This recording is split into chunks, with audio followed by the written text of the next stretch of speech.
नमस्कार, राम राम।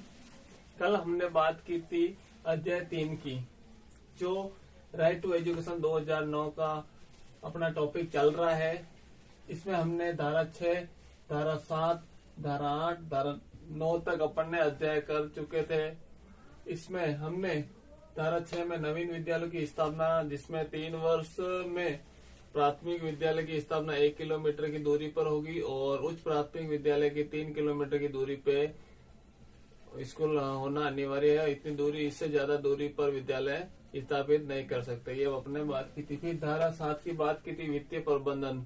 वित्तीय प्रबंधन में RT 2009 के तहत शिक्षा के इस अधिकार का संचालन करने हेतु खर्च होने वाली राशि केंद्र एवं राज्य सरकार द्वारा वहन की जाएगी, जिसका आधार और अनुपात अपन ने ये पढ़ा था हमने, जिसमें 65:35 है एवं अनुशंसा अनुपात 60:40 व 68:32 है।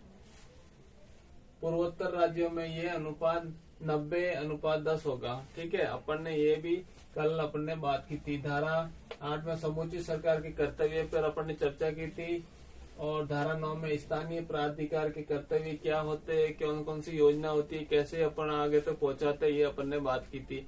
आज अपन धारा 9 की से जो रह गए थे, राजस्थान राज्य स्कूल शिक्षा का परिषद जो राज्यसभा स्तर तक था और मुख्य जिला शिक्षा अधिकार जिला तक था, इसके आगे अपन हम सब आज चर्चा।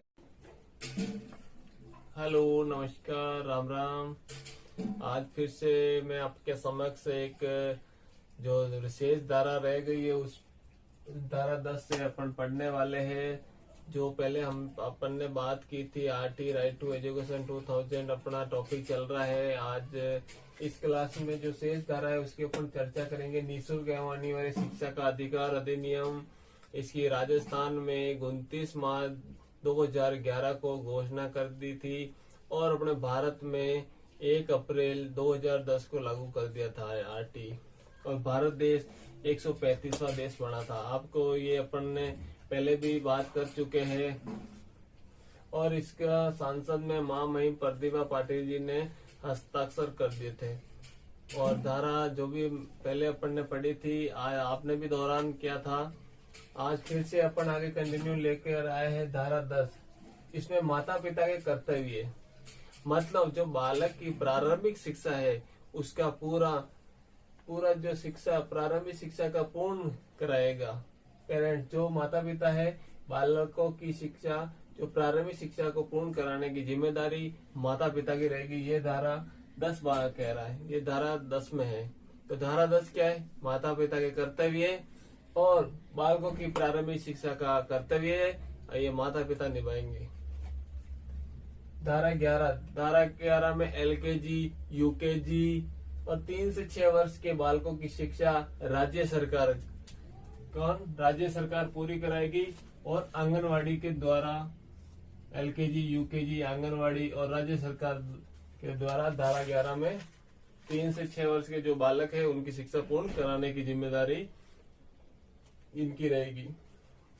अभी अपन अध्याय 1 पढ़ गए थे, अध्याय 2, अध्याय 3 पूरा पढ़ा हो गया। अभी आया अपने अध्याय 4। मैंने पहले ही आपको बताया था कि अध्याय कितने बताए थे? 7 अध्याय है और धारा कितनी है अपने? 38 धारा है RT के अंदर। RT के अंदर अध्याय 7, 38 धारा है। अपन ने 9 धाराएं पढ़ ली है और अध्याय 3 पढ़ लिया। अध्याय 4 पढ़ेंगे। अध्याय 4 क्या कहता है? विद्यालय एवं शिक्षकों के द्वारा कर्तव्य एवं अधिकार।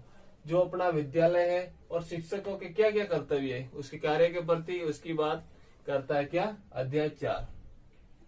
धारा 12 बात करती है 25% पदों पर निःशुल्क प्रवेश दिया जाएगा।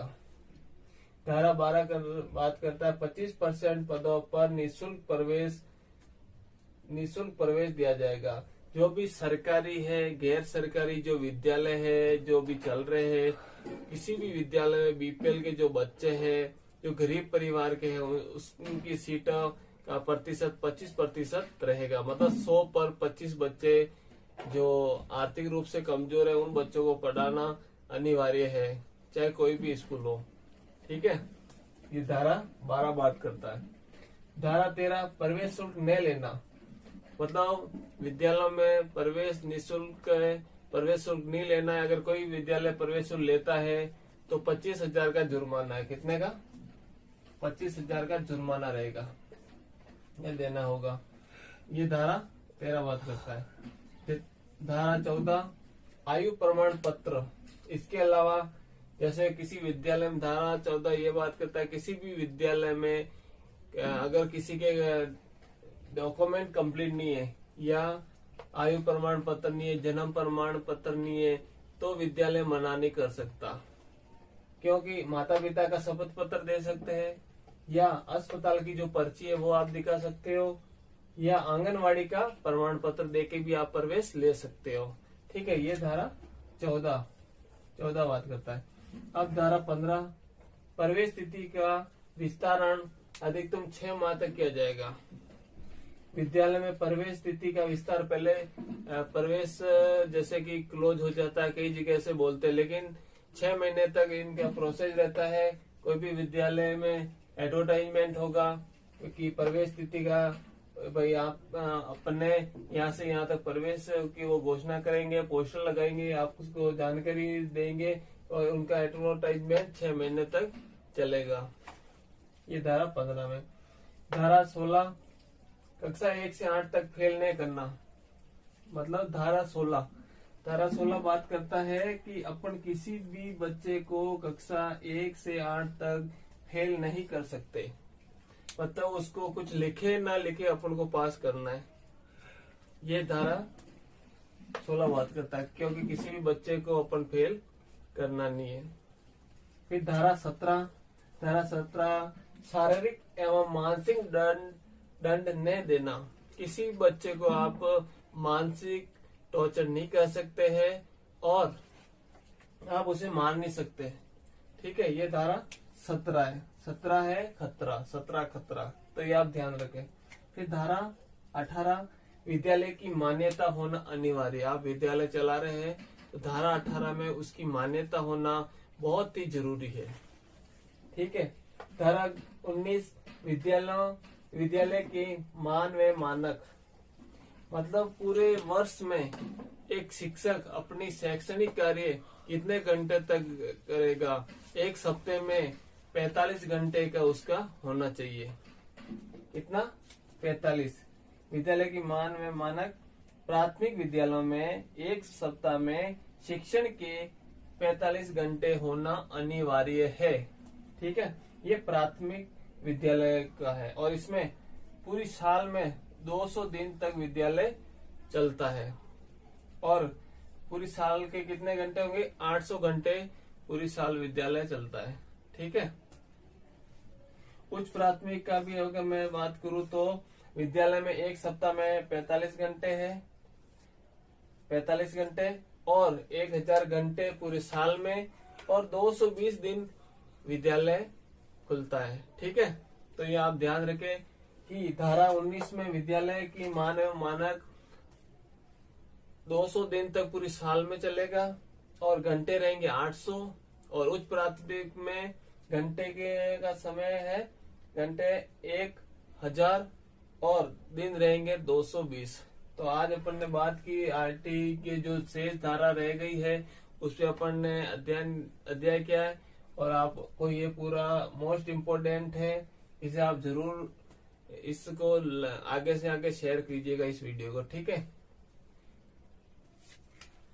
धारा और जो शेष रह गई है धारा 19, धारा 20, धारा 21 जो आगे की क्लास में अपन निरंतर धीरे धीरे ऐसे पढ़ते रहेंगे। जय श्री राम, नमस्कार।